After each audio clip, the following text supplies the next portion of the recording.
ማህሌቱን ለዜማ ለሰዓታት ላቋቋም ለረጅም ዓመታት ለምስጋና የቆመች እግር በአንዲት ክፉ አጋጣሚ በተከሰተ አደጋ ለ11 ዓመታት ያለ ሰው እርዳታ ላትንቀሳቀስ በአልጋ ላይ ዋለች።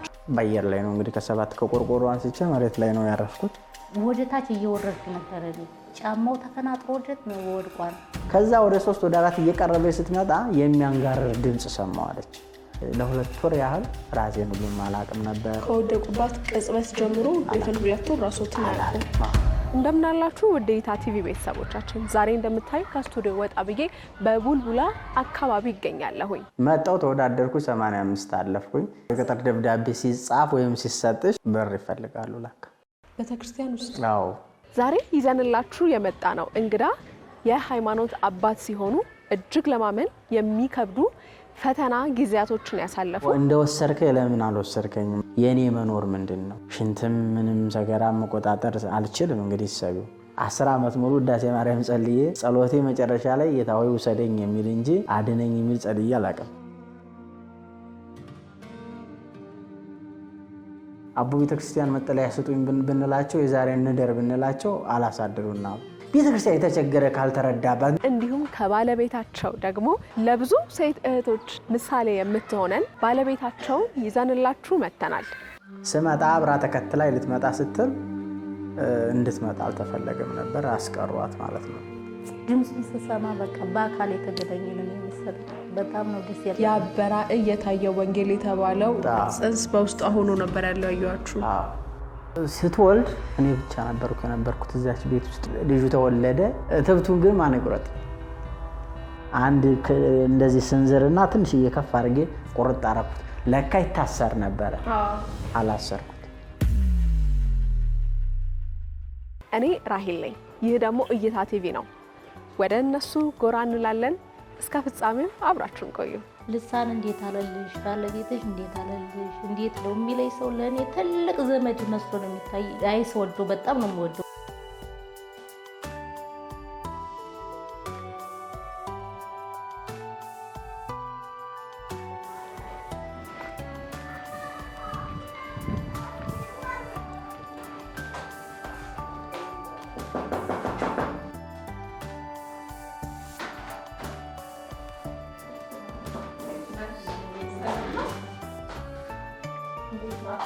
እግዚአብሔር ይመስገን። እግዚአብሔር ልወል ይባርክ። ዋሪ ገጸላሊት ማሰራ ኃጢአት እግዚአብሔር ይፍታ። እግዚአብሔር ይባርክ። እንዴት ነሽ? ደህና ነሽ? እግዚአብሔር ይመስገን። እንደምን አሉ? በድጋሚ እንደምን ዋላችሁ? እግዚአብሔር ይክበር ይመስገን። እግዚአብሔር ይመስገን አለሁኝ። እንግዲህ ያሳለፉትን ፈተና አሁንም ያሉበትን ጽናቶት ለኛም ትምህርት ስለሚሆነን እርሶም ደግሞ የታ ቤተሰቦቻችን አይተው ቢጽናኑ እርሶን ደግሞ ቢያግዙ ብለን ነው ይሄን ፕሮግራም የሰራነውና ግን እስቲ እንታወቅ። መጀመሪያ ማን እንበል? መምህር ልሳነ ወርቅ ካሳቤል እባላለሁኝ። መምህር ልሳነ ወርቅ ካሳቤል። ደስ ይላል። ልሳነ ወርቅ ወርቅ የሆነ ልሳን ማለት ነው አይደል? ደስ ይላል። እሺ ባለቤታቸው ማን እንበል? ወርቅነሽ ደምል ይባላል። የት ነው ክህነቶትን የተቀበሉት? ስለ ልጅነቶት ስለ አካባቢው እናንሳ። መልካም።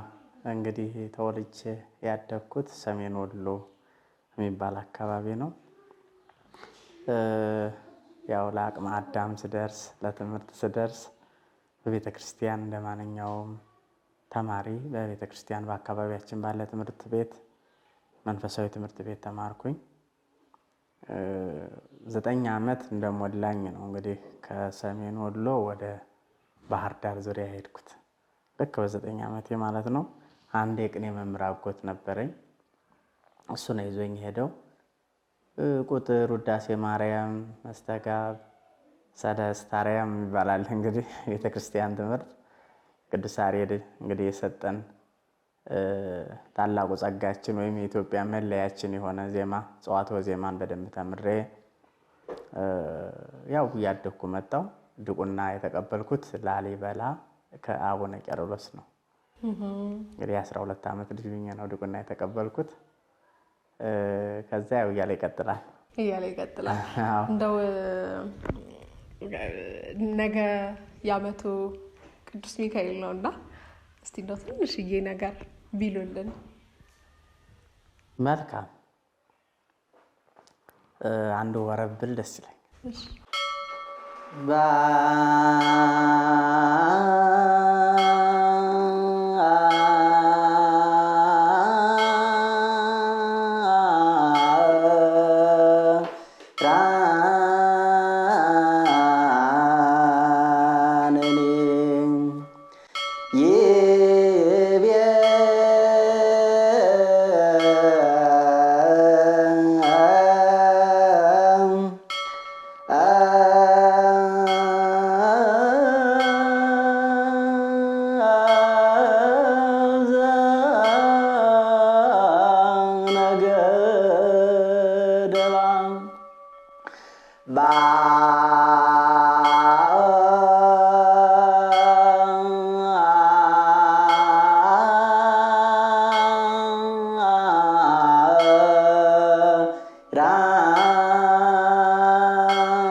ዝማሬ መላእክት ያሰማልን። አሜን። አብሮ ያሰማን። በጣም ደስ ይላል። የሆነ ነፍስን ይዞ ቅልጥ ይላልና አመሰግናለሁ። ደስ ይላል። ያው ነገ የዓመቱ እውነት ነው።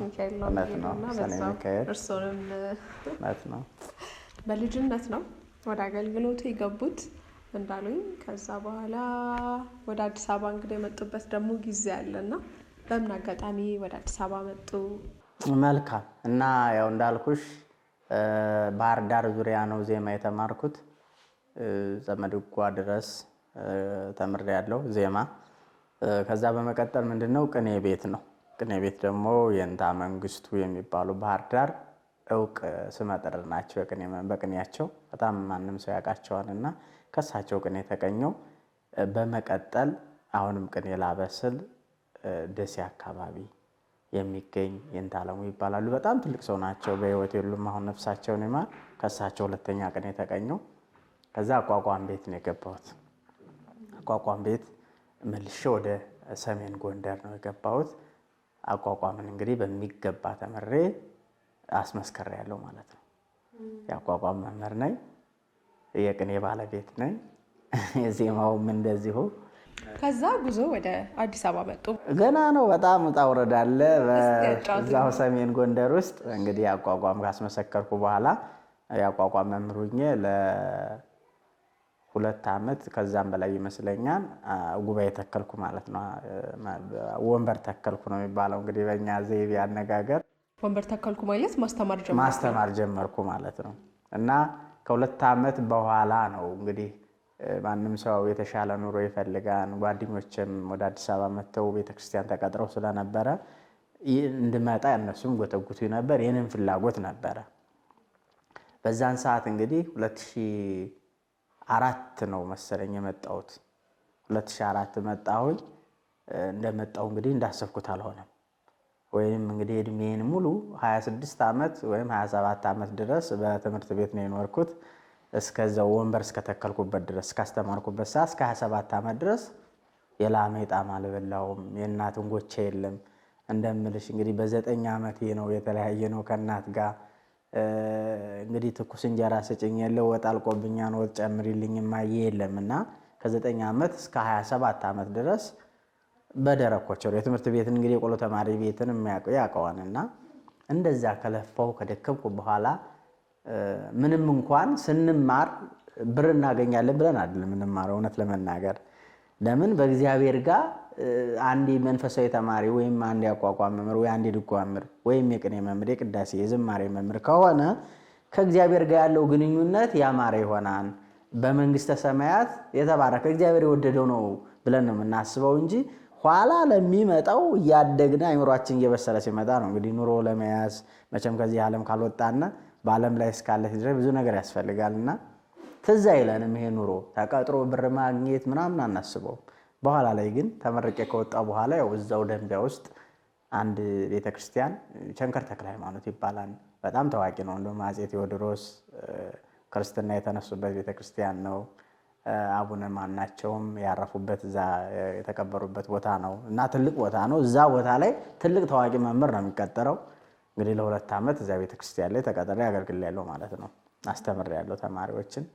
ከዛ በኋላ ወደ አዲስ አበባ ፈተና ወጥቷልና ውድድር ስላለ ናና እንግዲህ ፈተናውን ተወዳደርና እዚሁ ተቀጠር ሲሉ ጓደኞቼ እሺ ብዬ መጣሁ። እንደመጣው እንደው የሚገርመው አንዳንድ የምጸጸትበት ነገር አለ። እንደው እኔን ሰምተውም አንዳንድ እንግዲህ መንፈሳዊ መምህራንም ሊማሩበት የሚገባ ነገር ነውና እንደው ሁሉ አለ ተብሎ መቼም አይኬድምና እኔ ያንን ነገር በማድረጌ ጥፋተኛ ነኝ ብዬ ነው የማስበው። ተማሪዎችን እንኳን ልሄድ ነው አላልኳቸው። ጉባኤው ዘጭ እንዳለው 160 ተማሪ እንዳለ ነው እኔ ስመጣና ቢያንስ ልሄድ ነው እንኳን ማለት ነበረብኝና አመጣጦት ተፈትኖ ለመመለስ ነው። እንግዲህ ቅጥርም ካለ እዚያው ልቀር ነው። ያው ግን አመቻችቼ ልመጣ ነው። እሱም አይመጣውት ግን ድንገት መጣው በዚያው ቀረ። ጉባኤው ያው ሳይበተን ሌላ መምህር ተተክቶላቸው በርግጥ ያው እስካሁን ድረስ ጉባኤው አለ። በምን ምክንያት ሊቀሩ ቻሉ? እንግዲህ መጣው ውድድሩን አለፍኩኝ በሚገባ 85 ነው ያመጣሁት ከመቶ። እንግዲህ ቤተክርስቲያን ፈተና ደግሞ በጣም ከባድ ነው። እንደሌላው አይደለም። እውነት ለመናገር ከረር ያለ ነው። ያን ሁሉ አለፌ 50 ያመጣ የቤተክርስቲያኒቱ አገልጋይ ይሆናል። የቅጥር ደብዳቤ ይጻፍለታል። የዛ ለተባለው ለተወዳደረበት ቤተክርስቲያን ሂዶ ኃላፊነቱን ይወስዳል። በተመደበበት ሙያ እግዚአብሔርን ያገለግላል፣ ህዝቦቹን ይባረካል ተብሎ ነው የሚታሰበውና መጣው ተወዳደርኩ 85 አለፍኩኝ። የቅጥር ደብዳቤ እንትኔ ተለጥፏል። ፈተና የወጣውበት መምህር ልሳነ ወርቅ 85 አወጣዋን ተብሎ አገረ ስብከት ተለጥፎ እያየው ነው እና በሶስተኛው ቀን የቅጥር ደብዳቤ ላጽፍ ሄድኩኝ። ሲሄድ እንዳሰብኩት አልሆነም። ምን ገጠሙት? ያው ገንዘብ ነገር ፍለጋ አለ ቤተክርስቲያን ውስጥ። አዎ እና እኔ ነገሩ ደግሞ አልገባኝም። የክፍለ ሀገር ልጅ ነኝ። ይሄ አዲስ አበባ ሲስተም አልገባኝም በዛ ሰዓት። ምንድነው ስላይ እንደዚህ ካልተከፈለ እኮ አይሆንም እኮ አሉኝና በዛ ውጤት አልፈው ቦታውን መጥነው በኦፊሻሊ ውጤቱ በዚህ አልፈዋል ማለት አቅም እንዳለው ተለጥፎ በዛ መስመር ሄደው ግን ፋይናሊ መጨረሻ ያጋጠሙት ግን የቅጥር ደብዳቤ ሲጻፍ ወይም ሲሰጥሽ ብር ይፈልጋሉ። ለካ ጓደኞችን ስነግራቸው እንደ ኢኮኖሚ ባለው በቃ የታወቀ እኮ ነው እንዴ ታዲያ ለዚህ ለምን ጠራችሁኝ? እኔ ብር የለኝ ብር እንደሌለ ታውቃላችሁ። እዛ ሀገር ባህል ነው የምትቀጠሪው 15 ኩንታል 13 ኩንታል እስከ 10 ኩንታል ድረስ እንደ ደብሩ እንደ ብዛቱ እንደ ህዝቡ ብዛት ሰበከው አለ አይደል ብዛቱ እንደዛ ብዛት ነው እህሉ ተሸክፎ እንግዲህ ከአንዱ 2 ኪሎ 3 ኪሎ ተሸክፎ ነው ያውላ ኩንታል የሚመጣውና ያን ብሸጪው በዛ ሰዓት 1000 ብር አይሆንም። እውነት ለመናገር ትንሽ ነው። የዛን ጊዜ እህል ርካሽ ነው በጣም 2004 2005 ተሰብዩ እንግዲህ እና በጣም ስላቸው አይ እንደው እናግዛለን እኛም እንደው እዛ ወጣተን አንተ ቤተሰብ እንዳለ ምናምን አይ እንደዚህማ አልገባበትም ፍጹም አይሆንም አልኳቸው። በጣም ብዙ ብር ነበር የተጠየቁት። 40,000 ብር እንዴ 40,000 ብር በአሁኑ ሰዓት እንግዲህ አሁን 4 ዓመት በፊት ማለት ነው ከ10 ዓመት በፊት ማለት ነው። በአሁኑ 400,000 ብር ማለት አሁን 400,000 ነው የሚቀበሉት። ይሄ ግልጽ ነው። 500 400,000 ነው አሁን ለኔ አንድ መምህራን ወይም አንድ ካህን የሚቀጠረው። ይሄ ግልጽ ነው፣ አገር ያወቀው ነው። እና በዛ መንገድ እኔ ያልተሳካልኝም እንግዲህ እኔ ከተወዳደርኩበት ቤተክርስቲያንም አንዱ እንግዲህ ገንዘብ ያለው ከፍሎ ገባ ማለት ነው። ቦታው ተያዘ። ከዛ እኔ ምንም አሁንም ድጋሚ ውድድር ቢወጣ ወይንም የፈተና ማስታወቂያ ቢለጠፍም ስለማያዋጣኝ ምንድነው ያደረጉት? ተስፋ ቆረጥኩ። ከዛ በኋላ ደጅ ጠና ነበር እዚህ ካሳንቺስ ሱራኤል የሚባል ቤተክርስቲያን ደጅ እየጸናው ያለው። ያው እንግዲህ ደጅ መጽናት ማለት እግዚአብሔር እንደዚያ ነው። ደጅ ብጸና የትና የት ደረስኩ ነበር። እንቆቅልሽ ሁሉ ያለበት ሰው ካለበት ችግር ሁሉ ነፃ ሊወጣ ይችላል ደጅ በሚጸናበት። ቤተክርስቲያን በአሁኑ ሰዓት ደጅ የሚጸናበት ነው የምልሽ። 4 ዓመት 5 ዓመት ደጅ ጸንተው ምንም ሳይቀጠሩ ይበተናል። ደጅ መጽናት ማለት እንደዚሁ እቀጠራለሁ ብሎ ተስፋ ገና እያገለገለ እንደሌላው ሙያ ያለው ያገለግላል። እሱ ደሞዝ አይከፈለውም እና ደሞዝ ይከፈላቸዋል ማለት ነው። ደጅ እንግዲህ ከዛ በተገኘችው ክፍተት እገባለሁ አይነት ነው። ያው ከፍሎ ነው፣ ሳይከፍል በምንም ታምር አይገባም። ደጅ ተጣን። አዎ ለምን 10 ዓመት ደጅ አይጸናም? ሳይከፍል አይገባም። ይሄ ግልጽ ነው። ከዛው ነገሮች ሁሉ አልሆኑልኝም። ወደዛ መመለስ ነበረብኝ ብዬ አስብ ነበር። በዛ ሰዓት ሳልመለስ ቀረሁ። ወዲያው የመጣለው ሐሳብ ምንድነው? እዚያ ያለው ነገር ሲከሽፍ ብዙ ነገር ነው ጭንቅላቴ ማጠንጠን የጀመረው። ጓደኞቼ ወደ ሌላ እምነት ሁሉ የፈለሱ አሉ። እንደኔ አይነቱ ነው። ምሳሌ ብራተው ሄደው አሁን የሚያሳድዱ ታድሶ ውስጥ ያሉ በጣም ብዙዎች ጓደኞች አሉኝ የማውቃቸውና ወዲያ ነው የፈለሱት። ለምን? ብር የላቸውም፣ መቀጠር የላቸውም፣ ተምረዋል፣ ሌላ ሙያ የላቸውም፣ ሌላ እውቀት የላቸውም። የተማሩት በቤተክርስቲያን ለማገልገልና ለማገልገል ብቻ ነው። ያ ነገር አልሆነም፣ ወደ ሌላ እምነት ፈለሱ። እኔ ብዙ ነገር አቃጭሎብኝ ነበር በዛ ሰዓትና ግን ምንድነው ያደረኩት? እንደ እጅ አለኝ፣ እግር አለኝ፣ አይን አለኝ እግዚአብሔር የሰጠኝና ሙሉ አካል እያለ ለምን ስራ አልሰራም አልኩ። የሀገሬ ልጆች ነበሩ ፈርኒቸር የሚያመርቱ።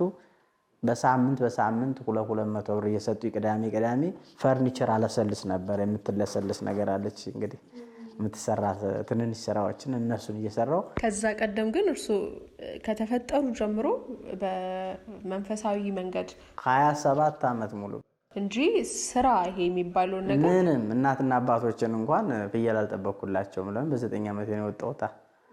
ከዛ በኋላ ላይ ግን መጨረሻ ላይ ያችን እየሰራው ያለ የቀን ስራ ደግሞ ብሩ 200 ወር ምንም እዚህ ግባ እንባል ስላለ አይደል የቀን ስራ ገባው። አርማታ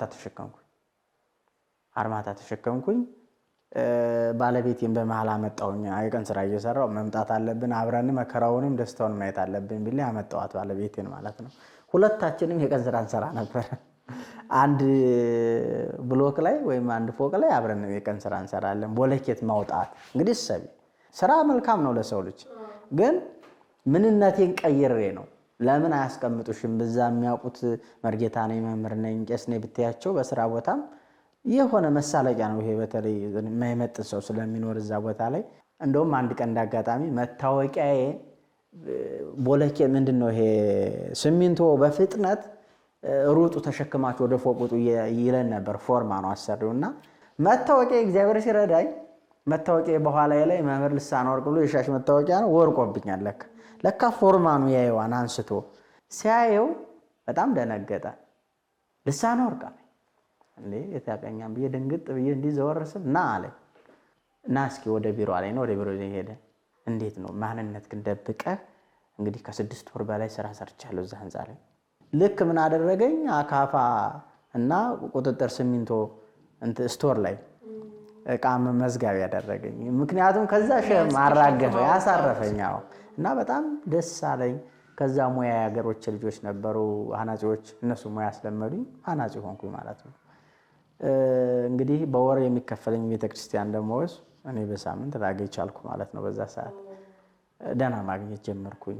በዛ ሰዓት ሙያውንም ለመርኩኝ፣ አናጺ ሆንኩኝ። በጣም በደስታ መስራት ጀመርኩኝ። በደስታ ቤተክርስቲያን እየሄድኩ ርቄ የነበረውን ቤተክርስቲያን በደስታ ቤተክርስቲያን እየቀረብኩ አገልግዬ ክብረ በዓል ሲሆን ለምሳሌ ሂጅ አድሬ የሚገባኝን አገልግሎት ሰጥቼ አረፍ ይውላለሁ። ደስ እያለ ይመጣ። ለምን? ብርም ስለማገኝ ሰርቼ በጉልበቴ። ከዛ በኋላ ቤተክርስቲያን ልቀጠር የሚለውም ሐሳብም የለኝም። በእርግጥ መቀጠሪያ ብር ይዤ ነበር። ይዤ ነበር። ስወድቅ ራሱ ወደ 90 ሺህ ብር ምናምን አካውንታችን ነበረ። በሱ አካውንት ነበርና ያው ለሕክምና የዋለው ያ ነው። ያ ብር ባይኖር መታከም አልችልም ነበር በጊዜው። ወደ ባለቤቶት እንዞርና ደግሞ እስቲ ከሷ አንደበት ደግሞ እንስማ። መልካም። እንዴት ነሽ? በድጋሚ እግዚአብሔር ይመስገን። ወደ አንቺ መጣሁኝ። ባለቤትሽ እንግዲህ ቀሲስ መምህር ልሳነ ወርቅ በድጋሚ ምንም ካፋቸው አልጠፋሽም እና እስቲ ደግሞ ወደ እሷ ዞር ልበልና ከእሷ ጋር ቆይታ አይኖረኝ ብዬ ነው። በእርግጥ እዚህ የመጣንበት ሌላው በጣም ትልቁ ምክንያትም አንቺ ነሽ። በጣም ለብዙዎች ምሳሌ ስለምትሆኚ ሰው በተመቻቸ ባማረ በአሪፍ ነገር ውስጥ አብሮ መቀጠሉ ወይ መዋደዱ ሰርፕራይዝ መደራረግ ምናምን አይገርምም፣ ብርቅም ድንቅም አይደለም። በችግር ውስጥ አብሮ ማለፉ፣ በችግር ሰዓት ያቺ የገባትን ቃል ሳያጥፉ መቆየት፣ ቢቆይ እንኳን በጉርምርምታ ወይ በንዝንዝ ያን ሰው በማሳቀቅ ሳይሆን ምን ያህል በደስታ ደስ ብሎሽ እንደምታገለግያ ከጎናቸው እንደሆንሽ እየመሰከሩ ነበርና ይሄንማ ከሷ አንደበት በደንብ ልምዷን እስቲ እንደው ምን እንዴት አድጋ ነው ምን አይነት ተፈጥሮ ቢኖራት ነው የሚለውን ለማወቅ ነው ወደ አንቺ የዞርኩትና ቅድም ታውቀናል። ግን እስቲ ፎቶ እያየሁኝ ነበረ እዛ ጋርና እኔ እንደውም አይተሻል ቅድም አንቺ ሆንሽ ነው አላወቅኩኝ ነበርና በዚህ እድሜሽ ነው የተጋባችሁትና እስቲ እንዴት ነው የታጨሽው? እስቲ ወደኋላ ልመልስሽና እንዴት ነበረ የሰርጉ ጊዜ አስታውሺ ልጅነትሽን? እሺ የሰርጉ ጊዜ አንተዋወቅም፣ እሱም አያውቀኝም፣ እኔም አላውቀውም። በክፍለ ሀገር ልጅ ተብሎ ነው። ከዛ ክፍለ ሀገር ላይ የሆነ እንትን አለ ምርመራ የሚባል እዛ ሂደን ራሱ አልተዋወቅንም። ሌላዎቹ በየባላቸው ቁጭ በሉ ሲባሉ ተነስተው በየባላቸው ቁጭ ሲሉ እሱ ዳሪ ሳንተዋወቅ ዝም ብሎ ቁጭ አለ። ውይ ማን ይሁን ባልሽ አታውቂም፣ ብቻ ከቤት ወጥተሻል። ምንም አላውቀውም። እስከዛሽ ቅጽበት ባልሽ አንተዋወቅም። ብቻ ግን ልታገቢ እንደሆነስ የምትሄጂው ግን ታውቂያለሽ? እሱማ ሲነገርሽ እስቲ እንዴት ነበር? እስቲ ንገሪኝ። ያው ሲነገርሽ ቤተሰብ ልጅ ሳልሞትብሽ ነው ብልሽ መቼም የክፍለ ሀገር ሰው ሳልሞትብሽ አለምሽን አይቼ ከሰው አስጠግቼሽ ምናምን ነው የሚልሽ። ያው ቤተሰብ ላለማስከፋት እሺ ትያለሽ። ይገባሻል እንደው ነገሩ ሁሉ ማለት እንደው ጋብቻ ማለት ምን ተጋብቶ ምን መኖር ምንድን ነው የሚለውን ነገር ራሱ ማለት እንደው ትርጉሙ ሲገባል ወይስ እንዲሁ ቤተሰብ ለማስደሰት? ቤተሰብ ለማስደሰት ያህል ነው። ምንም አላውቅም ምን አይነት እንደሆነ እንጂ አላውቀውም። ዝም ብሎ በቃ ቤተሰብ እሺ ለማለት የለም እንደዛ። ከዛ በቃ ሌላዎቹ በየባልና በየሚስታቸው ቁጭ አሉ። እሱና እኔ ብቻችን ቀረን። ከዛ በቃ እሷ ናት ብሎ መቶ ከጎን የተቀመጠ ማለት ነው። ብቻውን ከቀረ እሱ ነው ሊሆን የሚችለው ተባብላችሁ እሱ ሊቀርባል እኮ። እሺ ከዛ ቀን ጀምሮ ነው እንግዲህ የተዋወቅነው።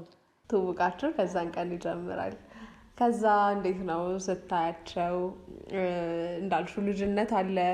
አሁን ሰው እንግዲህ ዴቲንግ ወይም ደግሞ የፍቅር ጊዜ ግንኙነት የትውውቅ ጊዜ ብሎ ቀን ከቀን አመት ከአመት ወር ከወር ረዥም ጊዜያትን አልፎ ተጠናንቶ ከመልክ ከኢኮኖሚ ከባህሪ ከጸባይ ከአመጣጥ ብዙ ነገር ሰው መንጥሮ አውቆ ተዋውቆ ብዙ የሚሄድበት መንገድ ነውና አንቺ በዛ ሰዓት ስታያቸው በቃ እናትሽን ለማስደሰት ነው በቃ ባል ነው ወንድ ነው በቃ ማግባት የሚለውን ያሰብሽው ወይስ እንደው ቆይ እማዬ ትንሽ ልይ እስቲ ቆይ ልደግ እንደው የሰጠሽው ሀሳብ አለ? ምንም የለም።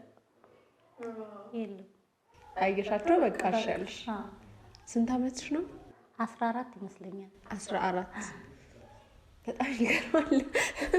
ለማመን ግራ የሚገባ ነው፣ ግን በፎቶ ማስረጃ ስላለ ነው። በጣም ትንሽ ነበርሽ። እስቲ ስለ ሰርግ ጊዜያቸው አስታውሽኝ።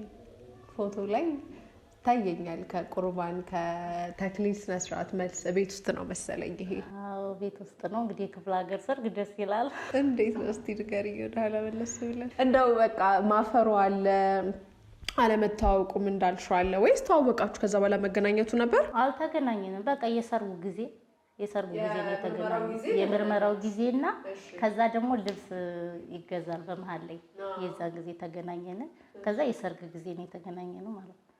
ሶስቴ ከጋብቻ በፊት ሁለቴ ከጋብቻ ጋር ሶስቴ ስትጋቡ። አሁን እኮ 3 ላይ ማለት ነው 30 40 ራሱ ጨምረ 30,000 ጊዜ ተገናኝተው ሰው ምንም መግባባት ተቸግሯል። 3 ጊዜ ታውቀሽ እስካሁን ድረስ የጽናት ምሳሌ መሆንሽ በጣም ይገርማል። ከዛ በኋላስ የጋብቻ ስነ ስርዓቱ ከተካሄደ በኋላ ወዲያውኑ ወደ አብሮ መኖር ወይስ ተጫጭቶ መቆየት ነው? እንዴት ነው ስለማላውቅ። ወዲያውኑ ታዲያ ተጋባን። ከዛ እሱ ወደ ትምህርት ቤት ተመለሰ። ከዛ ከትምህርት ቤት ተመልሶ ደግሞ ወደ አዲስ አበባ ነው ቀጥታ የመጣው። ከዛ ወደ አዲስ አበባ ሲመጣ እኔም ተከትየው መጣሁ በመሃል። እንዴት ነው አሁን እኛ እንዳልኩሽ መጀመሪያ ውጭ ፍቅሩ ተጀምሮ ወይም አልቆም ምን በለው ሲገባ እንትን ይላል። አንቺ ከዛ በኋላ ስታውቂያቸው አብሮ መኖሩ ሲመጣ እንዴት ያሉ ነበሩ? እንደ ባል እስካሁን እንደ ክህነት እንደ ውጭ ያለው ነው። እስቲ ደግሞ ላንቺ እንደ ባል ላንቺ እንዴት ያሉ ነበሩ? በጣም ጥሩ ነበረ። ባለን ህይወት ትንሽ ጊዜ የኖርነው አብረን በጤና ላይ ሳለ ማለት ነው። በጣም በፍቅር በእውነት በፍቅር ቀን ስራ ውለን መተን አብረን ነው ውሃ የምንቀዳው፣ የሆነ ነገር አብረን ነው የምናደርገው። በቃ አብረን ታናሽ እህትና ታላቅ ወንድም ነበር የምንመስለው። በጣም ነበረ የምንዋደደው። ከዛም የተነሳ እንግዲህ መከራውንም ደስታውንም አብረን ማሳለፍ አለብን በማለት እንግዲህ ከዛሬ ደርሰናል። ደስ ይላል። በጤና ሆኖ ምን ያህል አመት ነው አብራችሁ የቆያችሁት? 2 አመት። 2 አመት ናችሁ። በቃ በጣም እንደው ሰላም ስራ የሰራችሁ አብራችሁ ያሳሉ። ከዛ በኋላ እንዳልሽው ተከትለሽ መጣሽ። ፍቅሩ መለያየቱ ትዳር ተለያይታ አይሆንም ብለሽ ነው የመጣሽው። አዲስ አበባ ስትመጡ እሳቸው እንግዲህ አንቺም እናት አባትሽ ስር ነበርሽ አይደለ?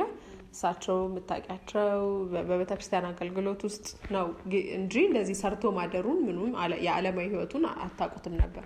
ጭራሽ ከዓለማዊነቱ ደግሞ ከመክፋቱ ደግሞ ከዓለማዊነቱ ብቻ ሳይሆን እንዲህ ያለ የጉልበት ስራ ሆኖ ስታዩ ስትመጪ ብቻ አዲስ አበባን የሆነ ያላሰብሽው ነገር ነው የጠበቀሽ ብዬ አስባለሁ። እንዴት ነበረ ስትመጪ?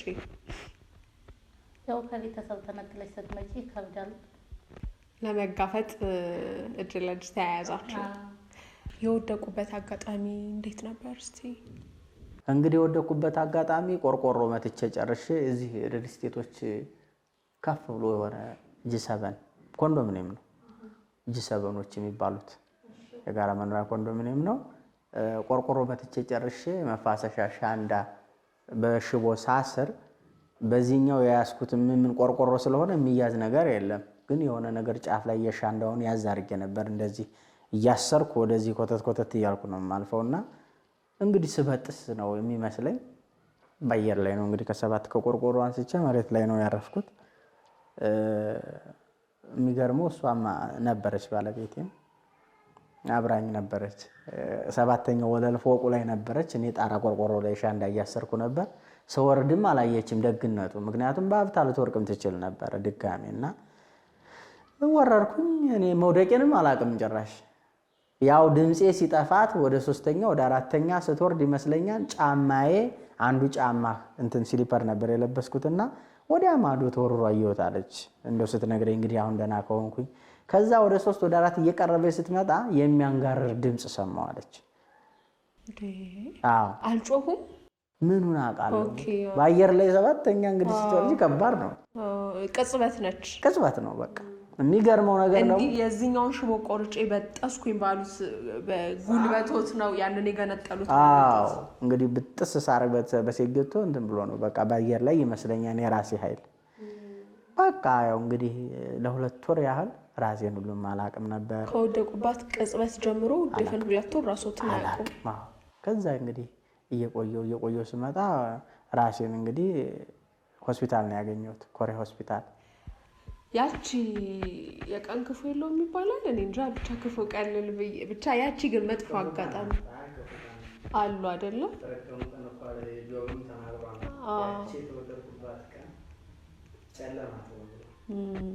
ያ ቀን ላይ አንቺ እንደነበርሽ ነግሮኛልና እሳቸው የነበረውን የሚያስታውሱትንና ከዛ በፊት የነበረውን ነግሮኛል። ለአንቺ ደግሞ በቦታውም ስለነበርሽ እስቲ ደግሞ አስታውሺ። ከባድ ነበረ። ጠዋት ዝናብ እየጣለ ነበረ። 3 ሰዓት አካባቢ ነው ስራ የገባ ነው። ወዲያው 3 ሰዓት ተኩል ላይ ነው እንደዚህ የወደቀው። በጣም ከባድ ገና ቀናቸውን ከመጀመራቸው በጠዋቱ ነው። እውነትም የአንዳንድ ቀን። እሺ ምንድነው ድምጽ ሰምተሽ ነው ወይ ሙመንቱን ወደ ታች ስወርድ ጠፋኝና ወደ ታች በቃ ስወርድ 3ኛ 4ኛ አካባቢ ላይ ስደርስ የሆነ የሚያንጋርር ድምጽ ነገር ስሰማ ስወርድ በቃ ወድቋል። ምን ተሰማሽ? ማለት ኖርማል ስጠሪያቸው አሁን ሰው አብሮ እየሰራ ጎን ለጎን ሲያናገር ድምጽ ሲጣፋበት ዞር ምናምን ሲል የሚያየው አለ ወይስ የሰማሹ ጣር ድምፅ ነው ጠርቶሽ ሄደሽ ቼክ ያደረግሻቸው? ወደ ታች እየወረድኩ ነበረ። እኔ ወደ ታች እየወረድኩ ስለነበረው ቀጥታ ስወርድ ጫማው ተፈናጥሮ ወድቋል። ከዛ ስወርድ ድምፅ እየተሰማኝ ነው የመጣው። ለጣሩ እየቀረብሽ መጣሽ? ከዛ ስወርድ ወርቆ ነው ያገኘሁት። ምን አደረግሽ? ምን ተሰማሽ? ያው ድንጋጤ ነው። በጣም ነው የደነገጥኩት። ያስደነግጣል በጊዜው። ከአንቺ ውጭ የደረሰ አልነበረም በሰዓቱ? አሉ ሌሎች ቀን ሰራተኞች አሉ። ይዛቿቸው ወደ ሆስፒታል ሄዳችሁ? ሲነቁ የነበረውን ቅጽበት አስታውሱኝ። የሚያውቁት እርስዎ ራስዎትን ከክፍለ ሀገር መጥተው የቤተክርስቲያን ነገር አልሆን ብሎት በስጋዊ ህይወት እየተዳደሩ አሸንዳ እስከሚያስሩባት ድረስ ህሊናዎት ያውቃል። ጤነኛው እጅ እግሮት ሲነቁ ከ2 ወር በኋላ ይንቁ፣ ከ2 ዓመት ከ2 ደቂቃ በኋላ የሚያውቁት ነገር የለም። ሆስፒታል ኖት? ምን ነበር እስቲ ስሜት? የሚገርመው ስነቃ ተአምር ነው። በዚሁ ታሪኩን አያይዤው ማለፍ እፈልጋለሁ እና ከሆስፒታል ስነቃ እንደ ህልም ይመስለኛል እና ራእይ ነገር ነው። 3 ሰዎች ባጠገቤ ቁጭ ብለዋል። ሻሽ የጠመጠውን በጣም አዛውንት የሆኑ ሰዎች ናቸው። እንደው ነጭ ጢም ሁለመናቸው የፀጉራቸው ሁሉ በጣም ነጫጭ የሆነ ሰዎች ናቸውና በዚህም 3 አድርገው እኔ መሀል ላይ ቁጭ ብያለሁና ልጄ ተነስ አይዞህ አሉኝ። ቤተክርስቲያን ላይ ለበረከት እየተቆረሰ እንጀራ የሚሰጥ ታውቂያለሽ አይደለ? ነጭ እንጀራ ነው ይሄ። ሞሰብ ክፍለ ሀገር ሞሰብ የሚባል የእንጀራ ማድረጊያ ሞሰብ፣ የወልዲያ ሞሰብ የሚባል አታውቂም? መሶብ አውቃለሁ። የወልዲያ እንደው እንግዲህ በጣም ያማምራሉ እና ክዳኑ ተገልብጦ የእንጀራው ግጣም ሞሰብ የለም፣ በክዳኑ እንጀራውን ቆርሰው ዙሪያውን ነው ለህዝቡ ሊሰጡ ነው እና ዙሪያውን ህዝብ ደግሞ በረከት የሚቀበል ብዙ ሰው አለ። እኔ መሀላቸው ላይ ቁጭ ብያለሁ። ባለቤቴን ጥቁር ካባ እንደዚህ አድርገው ጥቁር ይሄ የምንለብሰው ይሄ ልብስ እሱን አለበሷትና ልጄ እኛ ካላወለቅንልሽ ይህንን ካባ ማንም ሊያወልቀው አይችልምና አጥብቀሽ ያዥ እንዳይቆሸሽብሽ ብለው ካባውን እስከ ቁርጭምጭምቷን ድረስ እስከማያሳይ ድረስ አድርገው አለበሷት። ካባ ጥቁር ካባ።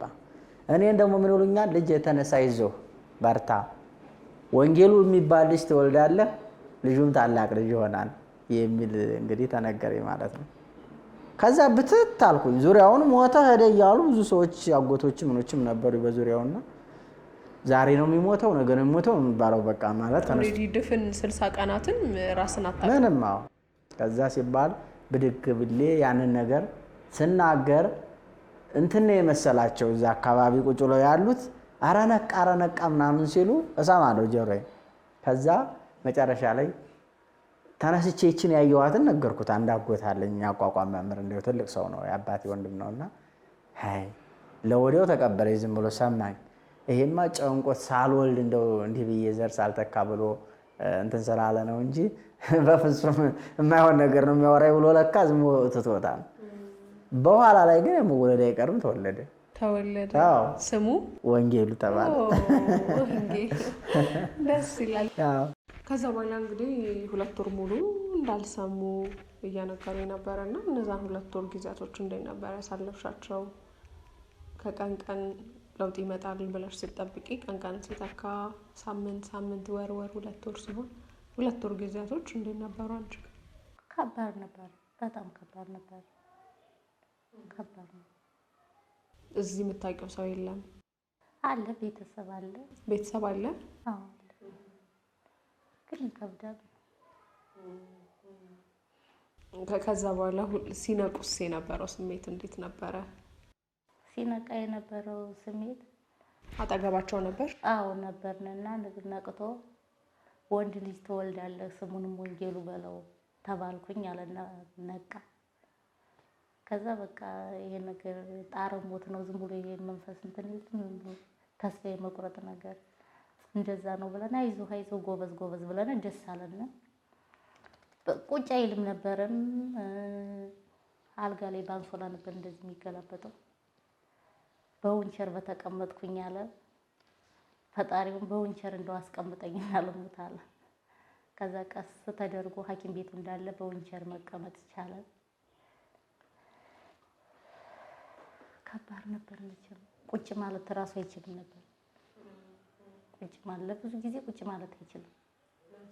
እኔ ስታወሪኝ ቅድም እያሰብኩ የነበረው ምናልባት አላውቅም አስፈትታችሁት ከሆነ እዚሁ ስፈታው ማለት ነው። እኔ በህልሟቸው የታያቸው እንደ ራእይ የታዩት አይ ቲንክ ጥቁር ካባ ያለበሱሽ እኛ ካላወለቅን አይወልቅም ያሉሽ ጽናትሽን ትዕግስትሽን ነው ብዬ ላስብ። ዝም ብዬ እንግዲህ አላውቅም፣ እናንተ ደግሞ አስፈትታችሁት ከሆነ ደግሞ እናንተን ሰማለሁ። ግን ዝም ብዬ በራሴ ሳስበው አሁን ምናልባት ጥቁርነቱ የመከራ ጊዜ መሆኑ እነሱ ጽናቱን እንዳለበሱሽ ከጎናቸው እንደምትሆኚ ስላሴዎች ቅድስት ስላሴ እንግዲህ የሰጡሽ ካባ ነው ብዬ በራሴ ያስባለሁ። እናንተስ አንቺ እንደምን ይመስልሻል? እኔም እንደዛው ነው የገመትኩት ያሰብኩት። እኔም እንደዛው ነው። ያው ጥቁር ነው፣ መከራ ነው። እኛ እናወልቀዋለን ማለት ደግሞ እንግዲህ ጊዜው ደርሶ የሚወልቅበት ጊዜ ይደርሳል ብዬ አስባለሁ። አሁንም እግዚአብሔር ይመስገን ተመስገን ነው። በክራንች እየተንቀሳቀሰ ነው። አሁን ከኔ ትንሽ ለቀቅ ብሏል። ተመስገን ነው። አሁን ራሱ ሽንት ቤት ገብቶ ሽንት ቤት ተጠቅሞ ራሱ ይወጣል። ትልቅ ለውጥ እግዚአብሔር ይመስገን ነው። የሽንትና የሰገራ ጉዳይ ነው እሱ ትንሽ ከበድ ያለው እንጂ ተመስገን ነው። እግዚአብሔር ይመስገን። እንዴት ነው እርስዎ ሲነቁ እንግዲህ ከዛ በፊት እርስዎ የሚያውቁት እየሰሩ እንደነበረ ነው። ስለዚህ ምን ተፈጠረ፣ የት ነው ያለሁት የሚለውን ነገር እንዴት አስረዶት? አዎ በቃ ሆስፒታል እንዳለው እግሬ ልነሳ ስል እዚህ ሙሉ ፓራላይዝ ሆኛለሁ።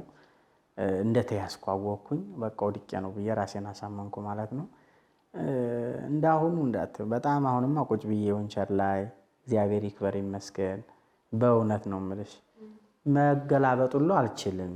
ባለቤቴ እንደዚህ ካላገላበጠችኝ ይሄ ይቃጠላል እንጂ መዞር እንኳን አልችልም ነበረ።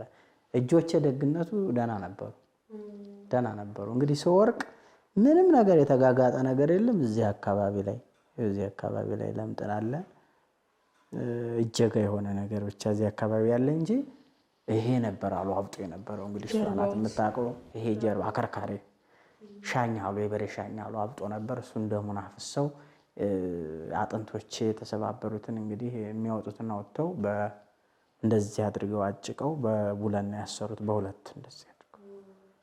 አሁን እሱ ነው እንግዲህ ህመሙ ከዛ ጀመረ። ከሆስፒታል ወጣን። ያው በዚህ በአባ ሳሙኤል የሚባል አለ፣ በሱ ስር ነበር የነበርነው ተከራይተን አለት ውስጥ ለማግባት ተጨነቀ። ትንሽ ከፍ ያለ ወደ ላይ ተከራየች። እሱን ኪራይ ደግሞ መክፈል አቃተን። ብዙ ውጣ ውረዶች አሉ። እውነት ለመናገር ይሄንን ነገር በተነገሩት ቅጽበት ከራሶ ጋር ከፈጣሪዎት ጋር ምን አወሩ? አማረሩ? አመጣጦትን በዛሽ ቅጽበት ምንድን ነው ያሉት ለራሶት? እውነት ለመናገር አላስታውስም፣ ግን እየቆየው አምላክ ሆይ እንደወሰድከኝ ለምን አልወሰድከኝም? ለምን ስወርቅ ከስጋዬ ነፍሴን ብትለያት መልካም ነበረ። የኔ መኖር ምንድን ነው? ሽንትም ምንም ሰገራ መቆጣጠር አልችልም። እንግዲህ ሰቢው እንግዲህ ፓራላይዙኛለሁ እና እንግዲህ አምላክ ሆይ እንግዲህ ወዲያ ያለው ኑሮ ለኔ ምንም የሚጠቅም ኑሮ አይደለም። ስለዚህ ያችን ቅጽበት ለኔ ለምን አተረፍከኝ ነው ያልኩት። ለምን ተረፍኩ የሚል ፍጹሙን የለም። የሚገርመው ነገር እስከ አሁን 1 ዓመት ሆነኝ እንደው ሐሳቤን ከቀየርኩ እንጂ 10 ዓመት ሙሉ ውዳሴ ማርያም ጸልዬ ጸሎቴ መጨረሻ ላይ ጌታዬ ውሰደኝ የሚል እንጂ አድነኝ የሚል ጸልዬ አላውቅም። ጸሎት ያደርጋሉ፣ ሲዘጉ ውሰደኝ ብለው ነው የሚያሳርፉት። አዎ በቃኝ፣ ኧረ ስቃዩ በዛብኝ፣ መከራው ጸናብኝ። ከእንግዲህ በኋላ የሚሸከመው አይደለም፣ እባክህን እኔን ብትወስደኝ ነው መልካም እንጂ ኑሬ አንተን ከመክሰስና አንተን ከማረር ውጭ ሌላ የማገኘው ነገር ስለሌለ በምንም ተስፋ የተሟጧን ውሰደኝ እባክህ፣ ከዚህ በኋላ ኃጢአት ማታሰራኝ ነው የምለውና ያችን ጸሎት ነው የምጸልየው። እንግዲህ አምና ነው በ2016 ላይ ድንገት ስልክ ያስኩኝና ቲክቶክ የሚባልም አላውቅም ነበረ። ገብቼ እንደው አንድ የጎረቤት የልጅ መልካም ልጅ ያለና አሳየኝ እንደው አጠቃቀሙ እንደው በዚህ እኮ ማህበራዊ ሚዲያ ብትጠቀም ሕክምና የሚያሳክም ሰው አይጠፋም ምናምን ብሎ እንደውም ስልኩን የራሱን ስልክ ነው የሰጠኝ። አዲስ መጥቶለት ከውጭ የሱን ስልክ ሲሰጠኝ በዛይ ስልክ መጠቀም ጀመርኩኝ።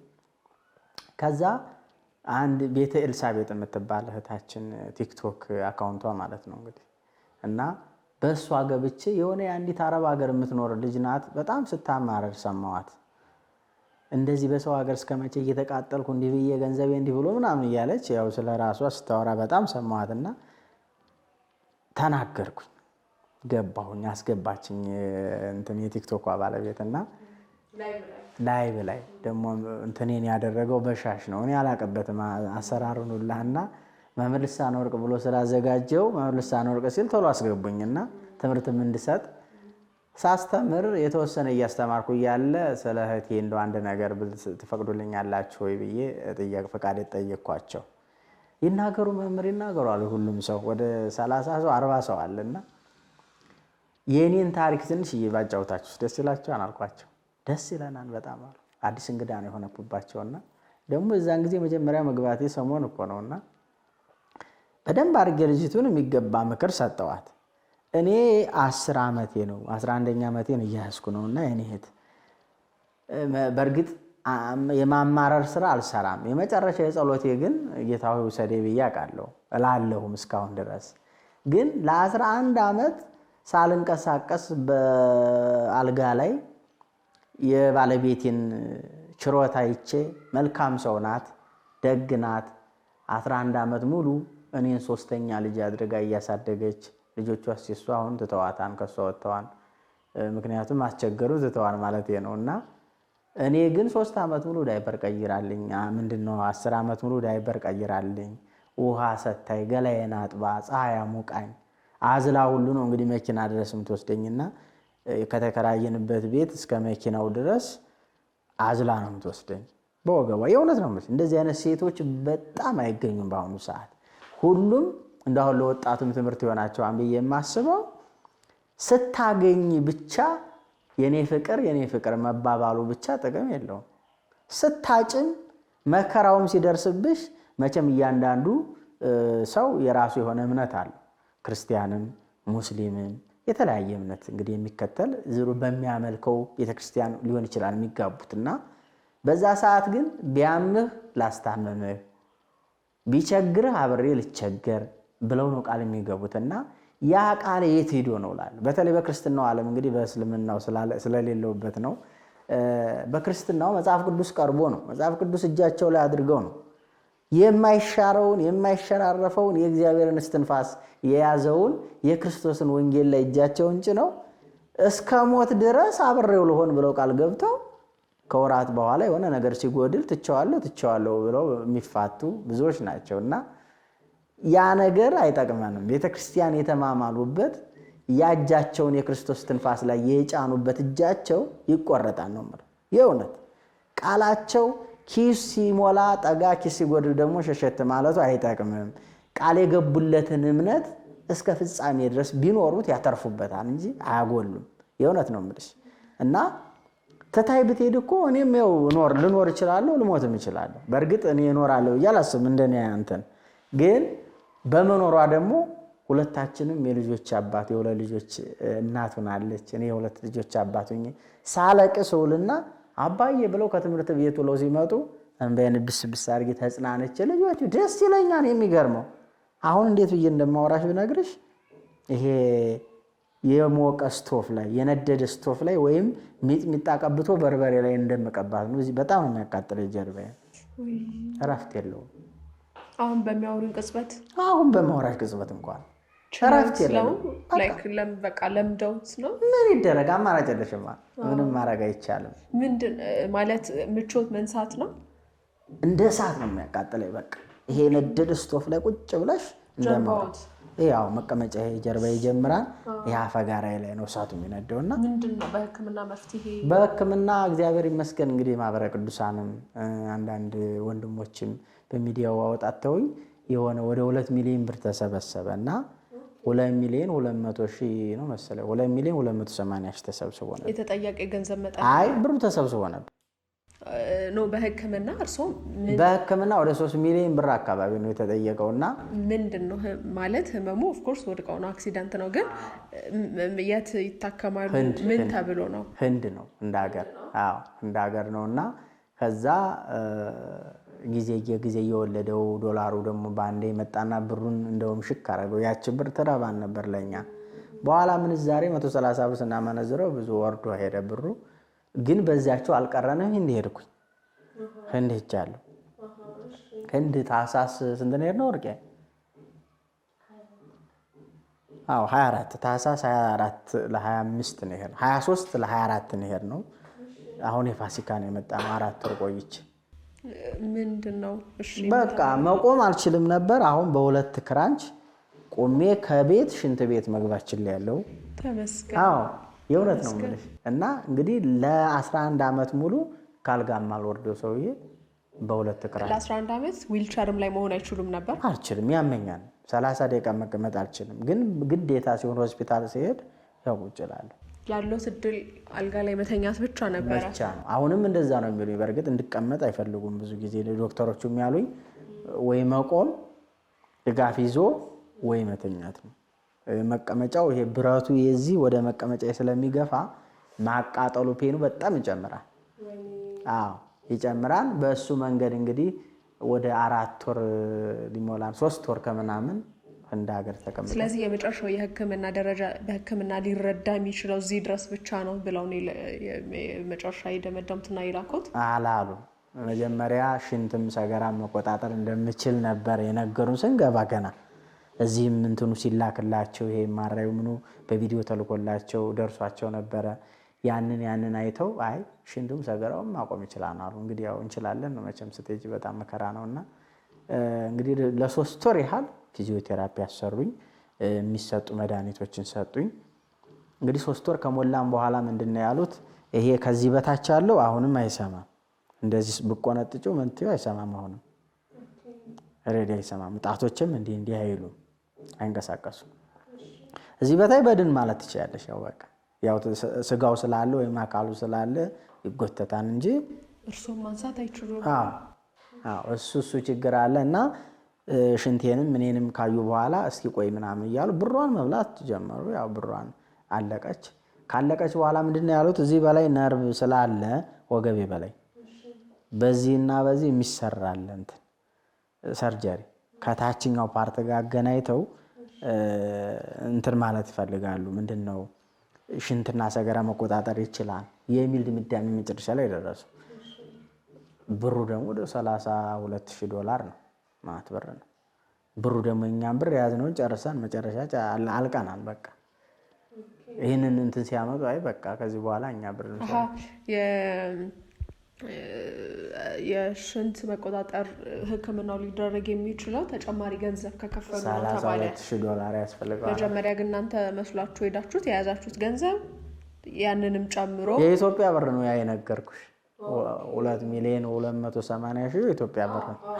ያ ወደ ዶላር ስቀይሪው እንግዲህ ስለዚህ እናንተ የመሰላችሁ ያቺ የያዛችኋትን ይዛችሁ ሄዳችሁ በድፍረት ነው የወጣ ነውና እንግዲህ እስኪ በዚህ ታክመን ሰው ደግሞ አበረታታኝ። ከዛ ከተሄደ እግዚአብሔር ያውቃል። በዚህ እዛ ሆኖ ማሰባሰብ አልተቻለም ነበር። አልተቻለም። ከዛ በኋላ ያው እኔን ማየት ይፈልጋን ሰው ይመስለኛል። ሲጠየቅ የታለ ልጁ ምናምን ይባል የለ። በዛ ሰዓት ደግሞ ህንድ ሀገር ደግሞ ቲክቶክ ታግዷን አይሰራም። በህጉ ላይ ያስጠይቃን ሲጠቀም ከታየ በዛ መንገድ አልሆነም። በዛ ያው 3 ወር ቆይተን ህክምናውን አድርገን ያው የተቻላቸውን አድርገው እውነት ለመናገር በጣም ጎበዞች ናቸው። ያው ከህመሙ አንጻር ነው እንጂ እንግዲህ መቆም አልችለውም። በ2 ክራንች አቁመውኛል ማለት ነው። በ2 ክራንች ከአልጋ ቤት ወጥቼ ሽንት ቤት ሄዳለሁ ማለት ነው። እጄ ማላቀው ራሴ ታጥቤ እመጣለሁ ማለት ነው። ከዛ አሁን እነሱ የሚሉኝ ምንድነው ለስላሳ ቦታ ከሆነ በቀን 1 ኪሎ ሜትር መጓዝ አለብህ ነው የሚሉት። በቀን 1 ኪሎ ሜትር መጓዝ አለብህ። ይሄ የደረቁት እንትኖች ምንድነው ባሉት ሴሎች ይሄ ነርቭ እነሱ መነቃቃት ይጀምራሉ። በዛ ሰዓት ጅማቶች መጠንከር ስለሚጀምሩ ከዚህ በላይ ያለውን ደግሞ በስፖርት በማዳበር የታችኛውን አካልህን ባይሰማም ትጎትተዋለህ ነው እንግዲህ ለጊዜው እርዳታው ሊሆን የሚችለው እና በቀን ሳታቋርጥ 1 ኪሎ ሜትር መጓዝ አለብህ ነው የሚሉት። የተመቻቸው ቦታ ነው እንግዲህ ለስላሳ ከሆነ ነው እንደምታውቂው። በዚህ አሁን በዚህ የሚቻል አይደለም። በላውንቸርም ያስቸግራል እንኳን በክራንች ለመሄድና እሱን ተብያለሁ። ሽንትና ሰገራ እንግዲህ ይሄኛው ካልተሰራ ፍጹም ሊሆን አይችልም አንችልም አሉ። መጣንኛም ያው ስለዚህ አሁን ተጨማሪ ገንዘብ ቢገኝ ተመልሶ በመሄድ ይሄ ሽንትና ሰገራ የመቆጣጠር ህክምና ማግኘት ይቻላል። ሊሰራ ይችላል። ሊሰራ ይችላል። ለሱ ስንት ነው የሚያስፈልገው?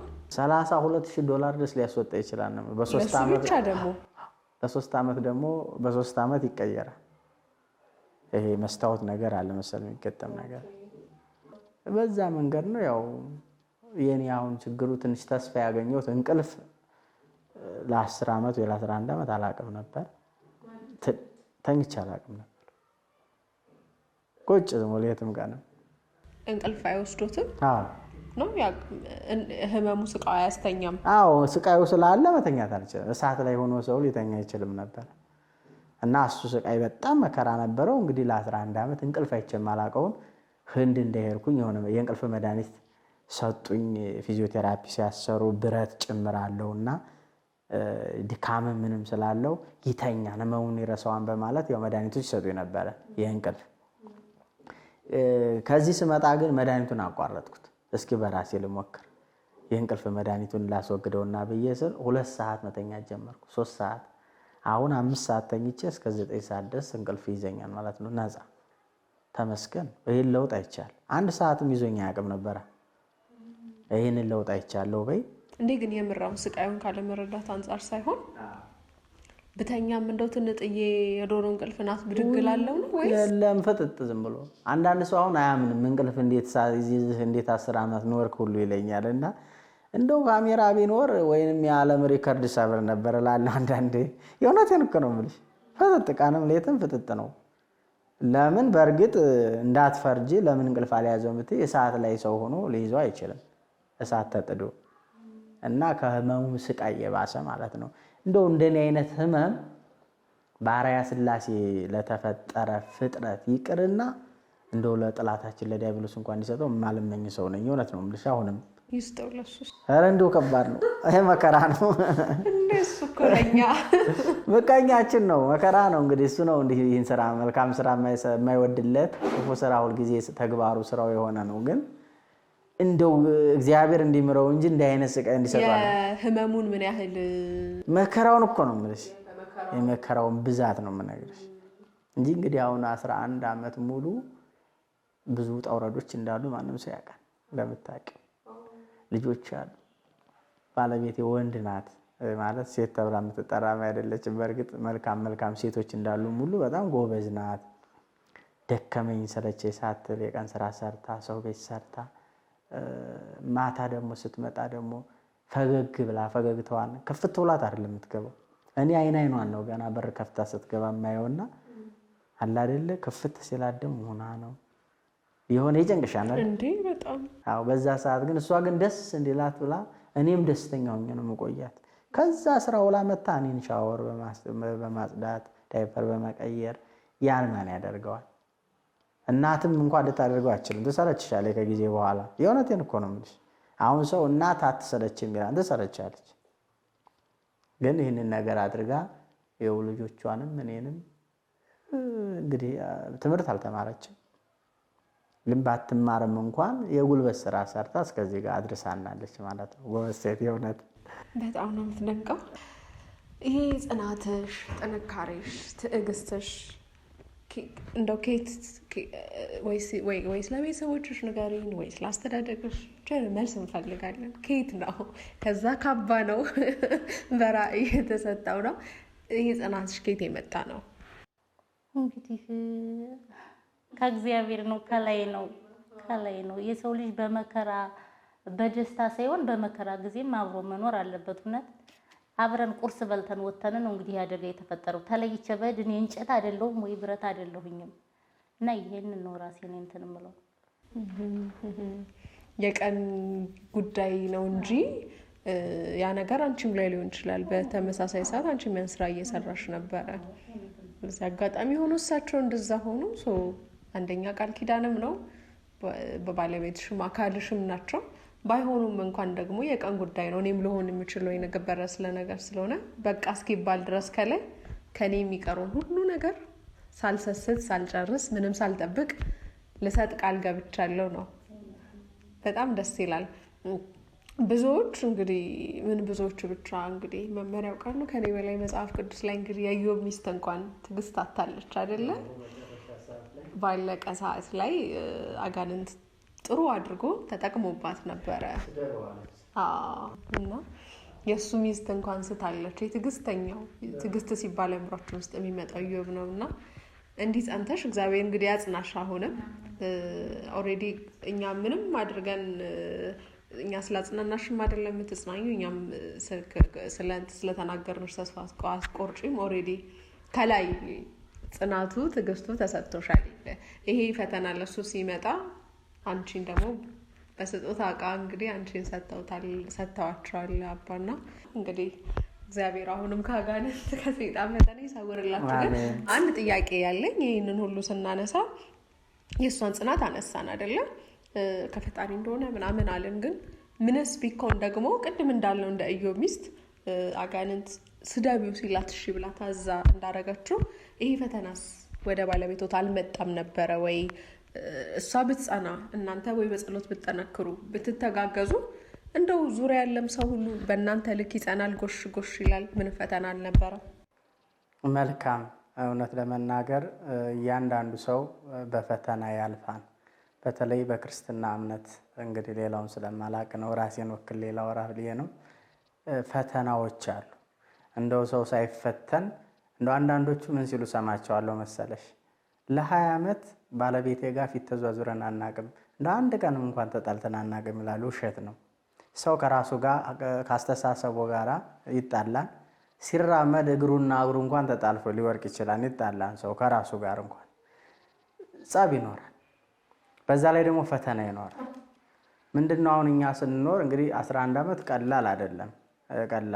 ይችን እድሜ ያላገኟት ብዙዎች ስለሚኖሩ ሀብት ሰጥቶ በሀብት ተትረፍርፈው ሰላም ጠፍቶ ያን የነበረ ንብረታቸውን እንዳይሆኑ ሲከፋፈሉት አውድመውት የሚያርፉ ብዙዎች እህቶች ወንድሞች አይጠፉም። እና እኛ ደግሞ ምንም ባዶ ሆነን ሳለን ይሄ እንግዲህ አደጋው እንደተከሰተ በቤት ኪራይ ነበርን ብዬሻለሁ። በዛ የቤት ኪራይ የምንከፍለውም ሲጠፋ ምንድነው አማራጭ የሆነው ክፍለ ሀገር ሄዱ ነው የተባለው። እንግዲህ እዛ የቤት ኪራይ ስለማይኖር እና እዛ ያለንም ያው ከጎኔ ናት፣ አልተለየችኝም። ከእናት ልጅም ወይም ከእናትም ከአባትም ልበልሽ ማንም እኔን ዙሮ የደገፈ ሰው የለም። የእውነቴን ነው የምናገረው። ለምን እናት አባት አለኝ፣ እህት ወንድሞች አሉ። ግን የለም የአንድ ሳምንት በቃ አንድ ሳምንት ጠየቁኝ፣ ከዛ በኋላ የሉም። 11 ዓመት ግን አብራኝ የቆየችው ባለቤቴ ናት። በመጨረሻ ሰዓት ግን እንግዲህ ጠላት እንደምታውቂው ሰይጣን ፍቅርን አይወድም፣ ሰላምን አይወድም፣ መስማማትን አይወድም። በመስማማት ጸብን ነው መዝራት የሚፈልገው። ክርክር፣ ጥላቻ፣ መሰልቸት እንዲመጣ ነው የሚያደርገው። ቀና ነገር ማሰብ ገንዘቡ ስላለ ባህሪው አይደለም። እና የሰይጣን እንግዲህ በመካከል ግን ከቤተሰብ ከዚህ በኋላ እንግዲህ ደከምሽ፣ ለፋሽ፣ ወጣሽ የሚሻለው አይደለም። ሰውየው ድኖ እንግዲህ የሚሄድ አንቺን የሚያስተዳድርሽ ልጅ የሚወልድ አይደለም። እና በቃ ከዚህ በኋላ ተብላ ነበር። በቃ ተባለ። ምዕራፉ ተዘጋ፣ ፋይሉ ተዘጋው። በዛ መሀል ላይ ግን ምንድነው ማድረግ የቻልነው? ቅርብና ቅርብ ነበር የነበርንበት ቤት ቤተሰብና የኛ ትንሽ ሸሸት ማለትን መረጥኩኝ እኔ። ለምን ጠላትን ለመዋጋት በጸሎትም በምንም። እና እሷም መጣች። የዛ ጋም ስንሆን ትንሽ ማረጋጋት ጀመርን። ጠላትን የማሸነፍ ነገር መጣ። እሷም ቢሆን ከወደዛ ብዙ ጫና ፈተና ወረደባት። የኔ መከራ አለባት። ደግሞ ከጎናችን የሚደግፈን የለም። እንዲሁ መዋለል ጀመረች። ለምን እኔም ተነስቼ ወይንም በግብርናው ዓለም አረሼ ወይ እንደገጠሩ ማስተዳደር የምችል ሰው አይደለሁም፣ ወይ ደሞዝ የለኝም፣ እዛ ስራ የለም ክፍለ ሀገር፣ ወይ መሬት የለንም። እኛ ልጆች ስለሆነ ለተመን ምንድነው ለመሬት የበቃን አይደለም። እኛ መሬት የለንም ልጆች ስለሆነና በጣም ፈተናው እየከበደ ሲመጣ ምንድነው የኔ እግዚአብሔር ሲወደነ ይቺ ቀጠሮ ቀኗ ደረሰች። የኮሪያ ሆስፒታል የ6 ወር ቀጠሮ ነበረኝና እዚህ ጋር እንድመጣ ሆንኩኝ። ስመጣ አብራ ተከትላ ልትመጣ ስትል እንድትመጣ አልተፈለገም ነበር። አስቀሯት ማለት ነው። እሷን የማስቀረት ስራ ተስፋ ቆረጥኩኝ። በቃ ከዚህ በኋላ ማን አለኝ? ቤተሰብ የለኝም። ልጅ አፍርታችኋል? ይቺ ሴቷ ታላቋ ልጃችን አለች። ወንጌሉ አልተወለደም። ገና ራእዩ አልተፈጸመም። እና በእውነት በጣም የዛን ጊዜ ያዘንኩበትን ቀን መቼም አልረሳውም እና በጣም አዘንኩኝ። ከመኪና ብቻዬን ስመጣ ማለት ነው። መጣው በኮሪያ ሆስፒታል ቀጠሮዬን ጨርሼ የምገባበት ቤት የለኝ፣ የቤተሰብ ቤት የለኝ። ስለዚህ ምንድን ነው ያደረግነው? አቦ ቤተክርስቲያን ያ ማህሌቱ ገበሬ እንደው ራሴን እንትን ማለት ባይሆንብኝም የሚያውቅ ስለሚያውቀኝ ነው እና ያ አገልጋይ ያ በ200 ወይም በ160 ተማሪ ሲታጀብ የነበረው መምህር ልሳነ ወርቅ ቤተክርስቲያን እንኳን መጠለያ አቦ ቤተክርስቲያን መጠለያ ስጡኝ ብንላቸው የዛሬ እንደር ብንላቸው አላሳድሩና አስወጡን ከመጠለያ ውስጥ እንኳን ቤተክርስቲያኑ ግንቢ ውስጥ። ቤተክርስቲያን የተቸገረ ካልተረዳባት እንደው በዚህ መናገር ፈልጋለሁና የእውነት ነው የምላቸው ቤተክርስቲያን የተቸገረ የተጨነቀች ነፍስ ማደሪያ ያጣች ህዝብ ሊጠጋባት ነውና በሩን ቆልፈው ሌሎች ሴቶች የሚታወቁትን እያስገቡ እኔን በወንቸር የሚገፋኝን ቤተሰቤን እና እኔን አስወጡን ማለት ነው። አሁን ይሄ አዱ ባንክ የተከፈተበት የመስቀል ደመራ የሚያረጉበት እዛ ጋር ተኛን። እኔን የሚገፋኝ ቤተሰብ ከክፍለ ሀገር ይዞኝ የመጣውን ጫማውን እሱ እንቅልፍ የያዘው እኔ እንቅልፍ መያዝም አላቅም ብዬሻለሁ። ቁጭ እንዳልኩኝ ጫማውን ልቁልቅ አድርገው ይዘውበት ሄዱ ድርዮች። አቦ ኬንትን አንጥፎልኝ ይሄ ምንድነው ካርቶን ፈልጎ አንጥፎልኝ ይሄ ቁስል ነው ይደማን እንጀቀጀቃል እዛ ጋር ምድረ በዳው ላይ ያድረናል ማለት ነው። ለዛ ለኔ ለክፉ ቀን የማትወድ ቤተክርስቲያን ብዬ በጣም ተስፋ እየቆረጥኩ መጣው ማለት ነው። ቤተክርስቲያን ህንድ ሀገር እንግዲህ እንዳልኩሽ እጃለውና ቤተክርስቲያን አትዘጋም፣ በሩ አይዘጋም። ግቢ ውስጥ የቸገረው የጨነቀው ማደሪያ ያጣ ቤተክርስቲያን ውስጥ ሁሉ ያድራል መጠለያው ጋር። አየሽ እንደዛ ነው መሆን ያለበት። እዚህ ጋር 99 ልክ የፈርዖን ሰራዊቶች የመሰሉ በር ላይ ይቆሙና ቤተክርስቲያን እንዳይገባ ያደርጋሉ። ሰው ሙሉ ሌሊት ገብቶ መጸለይ እኮ ይችላል። እኔ እንባዬን ይዛን ጊዜ ሊሰማኝ ይችላል አምላክ። ብርሃን እንኳን ሊልክልኝ ይችላል፣ ሊያነሳይ ሁሉ ይችላል እኮ። ለምን እንደኔ የተጨነቀ የሚቃጠል የሚሰቃይ ሰው ስለሌለ በዛ ሰዓትና እንባዬን እንኳን ማፍሰስ አልቻልኩም ግቢ ውስጥ ገብቼ እና የወንበዴዎች ዋሻ መጠለያ ሆናለች ቤተክርስቲያን። በጣም የእውነቴን ነው የምናገረው። እኔ እንደው ለሚሰሙ እንቅፋት እንዳልሆናቸው ፈራለሁ። ቤተክርስቲያን ላይ የሚሰራው ስራ ቢስተካከል እንደው ለየዋሆቹ ለበጎቹ ለምእመኖቹ ብለን እዛ ጋር ያለነው የተቀመጥነው ሰዎች ቤተክርስቲያን ክፍት መሆን አለባት። ምኑ ነው የሚዘረፈው? ውስጥ ምን ሊዘረፍ ይችላል? ጥበቃዎቹ ይኑሩ እሰየው። ምክንያቱም አንዳንድ አላስፈላጊ ደግሞ ዱርዬም ገብቶ የሆነ ዕቃ እንዳያወጣ። ግን ያዘነ ገብቶ ሌሊትም እንዲያለቅስባት ቤተክርስቲያን በሯ ክፍት ነው መሆን ያለባት እና አላስጠጉን ብለው ምድረ በዳ ላይ ያንቁስል ይዤ ወዲያው ቅርብ ስለሆነ አመት ስላልሞላኝ ይዤ እንደዚህ ያዝነብ ይፈነዳ ነበር ጀርባዬና ላሳያችሁ እችላለሁ በኋላ ለመጨረሻ ሰዓት ላይ እና ያንን ቁስል ይዤ እዛ ድንጋይ ላይ ካርቶን ላይ ደሙ እየፈሰሰ አድሬያለሁ ማለት ነው። በጠላይ አናስጠጋችሁም ብለውና ቤተክርስቲያን እስከዚህ ድረስ ነው ግፍ።